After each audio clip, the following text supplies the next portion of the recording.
You can almost feel it, the pursuit of peace, but the weight of the world pulling you back in. You're not alone. The endeavors and stresses and anxiety we face, we're all longing for the sense of peace, not knowing where to look, not knowing where to turn. A peace that's everlasting. Fortunately, we have good news, both literally and metaphorically. This is stated within Philippians. Philippians chapter 4, verse 6 to 7 says, "Do not be anxious about anything, but in every situation, by prayer and petition and thanksgiving, present your requests to God, and the peace of God, which transcends all understanding, will guard your hearts and your minds in Christ Jesus." This passage gives us a clear roadmap into true peace. We first have to seek prayer, and that means being vulnerable, being open to speaking with God, relinquishing our desires to seek peace from the world, seek peace from the day-to-day, and actually commit in prayer to seek God and seek the peace that He bestows upon us. As stated, this peace will guard your hearts and it transcends all understanding. You may be looking at the worldly things and thinking, why doesn't it provide me with everlasting peace? It may provide me with temporary peace or satisfaction, but it's not eternal. It's not something that lasts a day in and day out. You may be looking at meditation apps, living the perfect life, going on vacations. Those things will only provide you temporary peace, nothing that can replicate the same love and the peace that Jesus has and will fulfill for you. The peace Jesus provides is eternal. It may be complex, but it's complex in the sense that it doesn't show favoritism towards you being in distraught or in praise. It is there regardless of the situation. You just have to seek God and seek in prayer. And even times, like I said, you don't understand, that sense of peace will be with you when you seek it from God. This reminds me of a familiar story. I'm sure you guys are aware of it, where within the Sea of Galilee, Jesus and disciples were weathering through a storm, and then Jesus was sleeping while the storm was going on. The disciples were screaming frantically and being like, "Yo, Jesus, wake up. What the heck are you doing? Like, yo, you gotta calm the storm."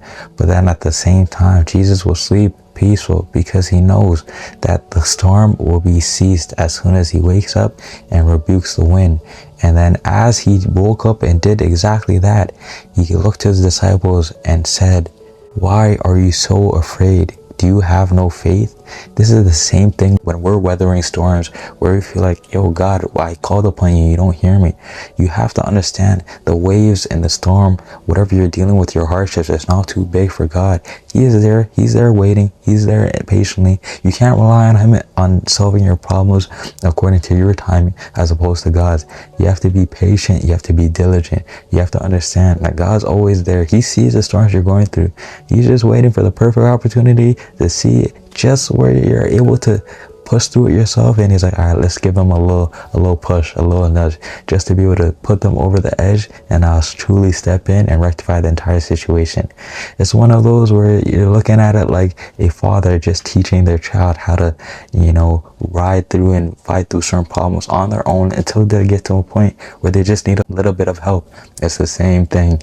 And in that situation where God questions the disciples' faith, it's like in moments of a little bit of turmoil, a little bit of problems, you're just all of a sudden like, where's God? Where's God? Trust me, He is there. You just have to be patient, and He'll always be there to give you that peace regardless of the situation. Notice how after Jesus woke up and rebuked the winds, the storm was at a calm. You'd even think there was a storm there to begin with. That's the same sort of peace God will give you regardless of the situation.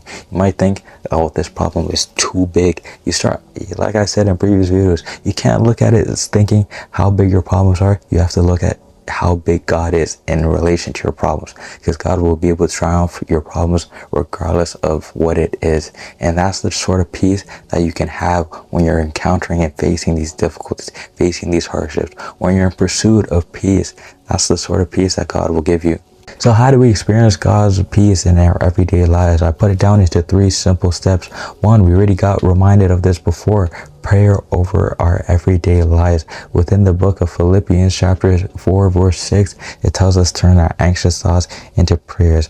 That relinquishment of our anxiousness and our fears allows God to work in, because we're putting our trust in him. We're reaching out and communicating to him through our prayers, and most importantly, when we're reading the Bible too, he speaks back to us and giving us a reassurance that he's there with us and he's able to provide the peace that we're longing for while he's working on that situation. 2, fix your thoughts on truth. We're so easy to be pessimistic and focus on the negative of a certain situation, but if we look at the good and the truth within every situation, we'll be able to find the joys that God will bring, as well as the peace that he will provide through acknowledging the chaos, the uncertainty, the doubt. That's where there's truth, where navigate your way out of that situation similar to navigating your way out of the storm. 3, trust in God's character. When we're able to put our trust into God, we're able to remain focused on the things that are true. His love is eternal. His peace he provides with is eternal. He is omnipotent. He is omniscient. And he's most importantly true and caring to us. If we remain focused on those 5 principles, there's even more, but we're still able to trust the certainty of God versus the uncertainty of the unknown and the chaos and the anxiety and the doubt and the fear. You can have fear, or you can have fear of the Lord. Which one will you choose? Friends, God's peace isn't just an idea, it's a powerful force. It guards our hearts and protects our minds. It gives us the sense of remaining grounded where the uncertainties of the world will seem rocky. It's just up to us if we're willing to go out and search for it through him. So here's my challenge for you guys today. We should, 1, be able to challenge what are some of the instances where we feel like we're not giving and trusting our situations to God to be able to give us peace. 2, how are we going to take action? Take a moment right now to actually think of some of the things that you're being hesitant and releasing to God. And 3, commit. Make a decision. Make the definitive decision to not be on the edge of giving your problems to God, but to actually go forward and trusting him as you should, and Jesus called and compelled us to do.